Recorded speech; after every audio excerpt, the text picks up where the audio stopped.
So my talk was identifying key growth stages, right? Because there's several growth stages. How many growth stage systems are there? You guys have to work with me here. It's going to be a really long talk. Three? I know of two. There might be another. What are they? Feeks? Zadex? Right.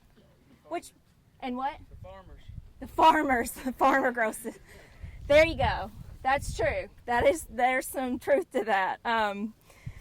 Okay. So, which one do we normally use in Kentucky? Even when the farmers call in, I'm going to be talking more along the feek stage, okay? Feeks, all right? So in the feek stage, we go from about a 1 to an 11, okay? So there's 11 different categories. What about Zadex? Any clue how many there are? 100. Man, somebody's on their game. Putting y'all to shame. Okay, so we're going to talk about it in terms of feeks, okay? Feeks, that's what we go at, okay? So you can read that this is Feeks 3. What's so important about Feeks 3? Tillering, okay? What else? That's what's happening. What do we do? Is there some sort of application we're making? What do we do at Feeks 3? Nitrogen. Anything else? There might be a couple of others, right? Depending on the year. All right? But you'll notice I say Feeks 3 and green up. Is there a difference between these two? Can we have Feeks 3 in the fall?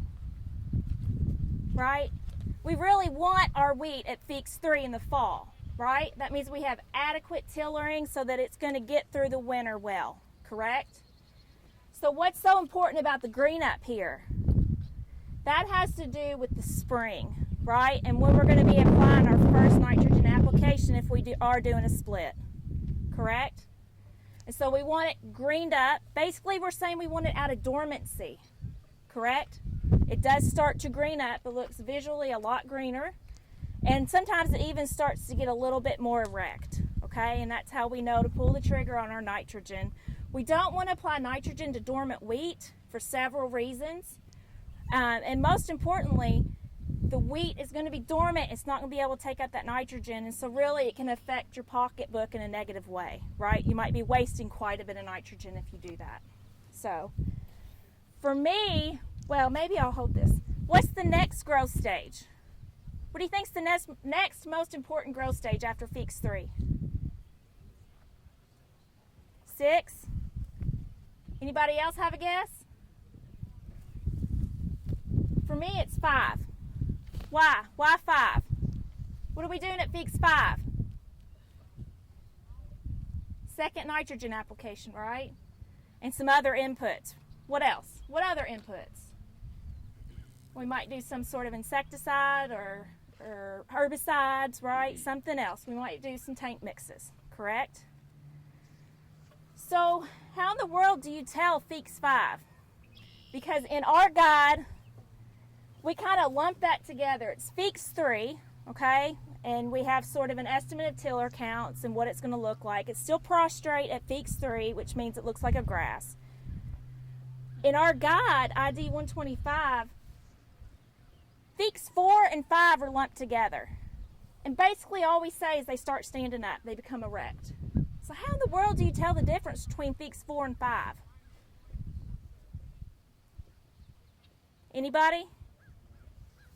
I don't know if it's right, but for me, I look at the distance from the soil line to the first leaf, okay, on the plant. And if it's around an inch, or if I could put my thumb between the soil and that first leaf collar closest, I call it Feeks 5. And again, I don't know if it's right or wrong, but basically what you're looking at is a little bit bigger plant.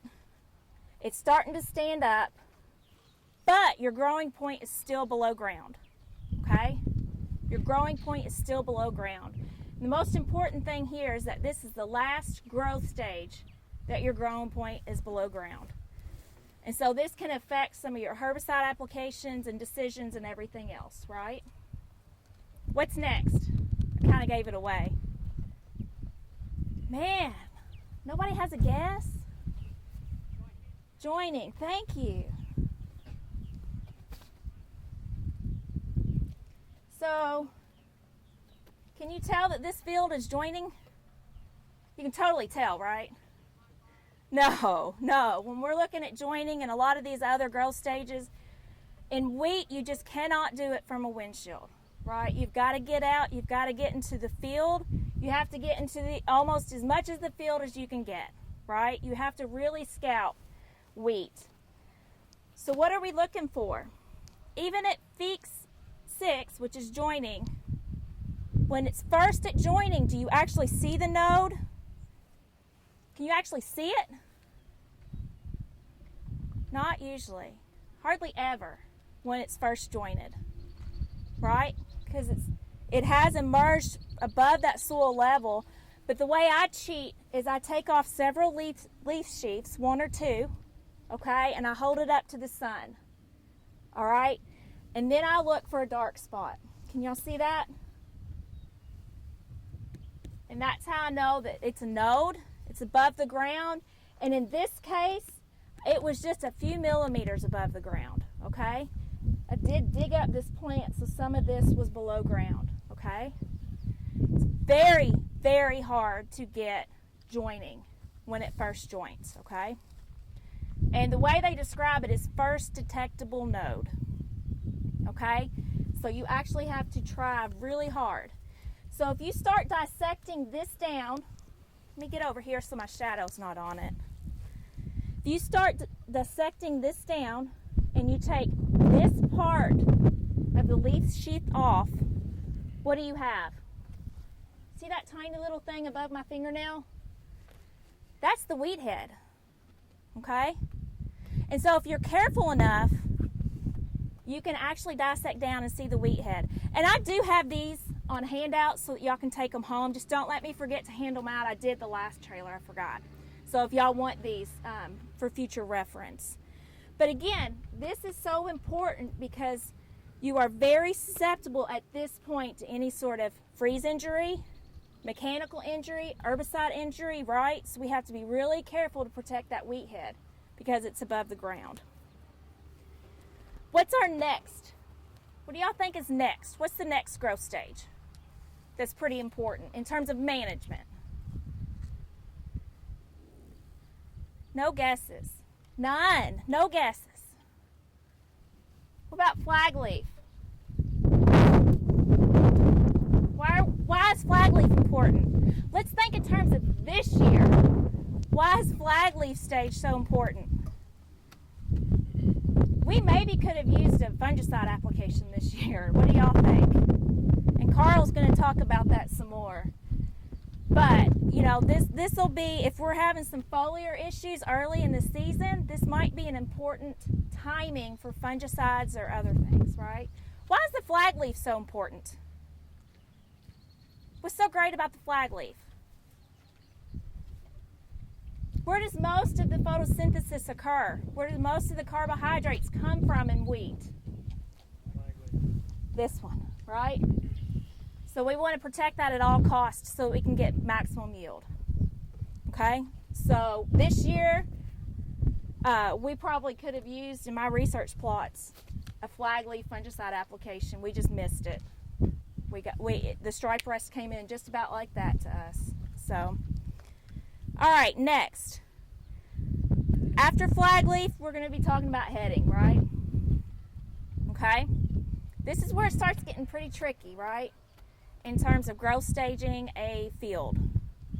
Because we go pretty quick from heading, which heading is where the entire head has emerged from this flag leaf ligule, okay? So basically, it's right at or above the flag leaf, okay? From there, you very quickly get flowering. In wheat, we start in the center of the head. Most varieties then go up and then go down to full flower, okay? So what's so important about this timing? Sort of gave you a hint with the survey, right? What do we do at this timing, flowering? For head scab, right? Basically. All right? Now, which one do we want for head scab? Heading? Anybody else? Beginning flower. 10-5-1. This is it. This is the sweet spot, okay? Now, how hard is it to figure out a field at 10-5-1? Super simple, right? It's really difficult, especially if you have any sort of uneven emergence or, I don't know, low spots or nitrogen issues. It's very, very difficult to growth stage an entire field, right? So having said that, these are the same photos that are on your surveys. All right, let me make sure mine are in order. I think this is the first one. What growth stage is that? This is the first one on your surveys. What do you think it is? What growth stage? 10.5. I'd say 10.5. It's a little difficult to tell in a photograph, but I did call it 10.5. Why in the world 10.5? I see anthers. But it's not 50% of the field, okay?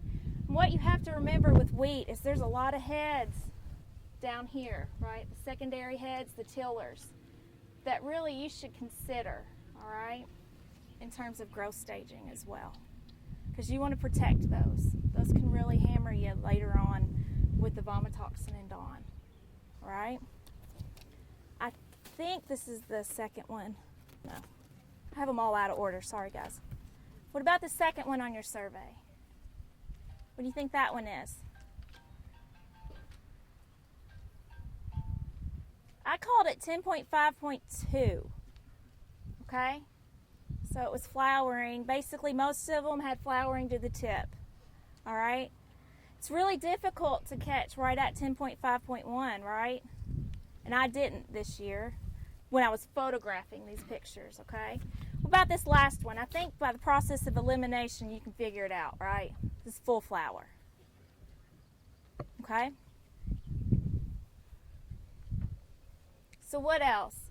I don't mean to bore you guys to tears in terms of going back over growth stages, but like I said, every year I feel like I spend quite a bit of time in the field with my book, my cheat sheet, trying to remember how to growth stage these.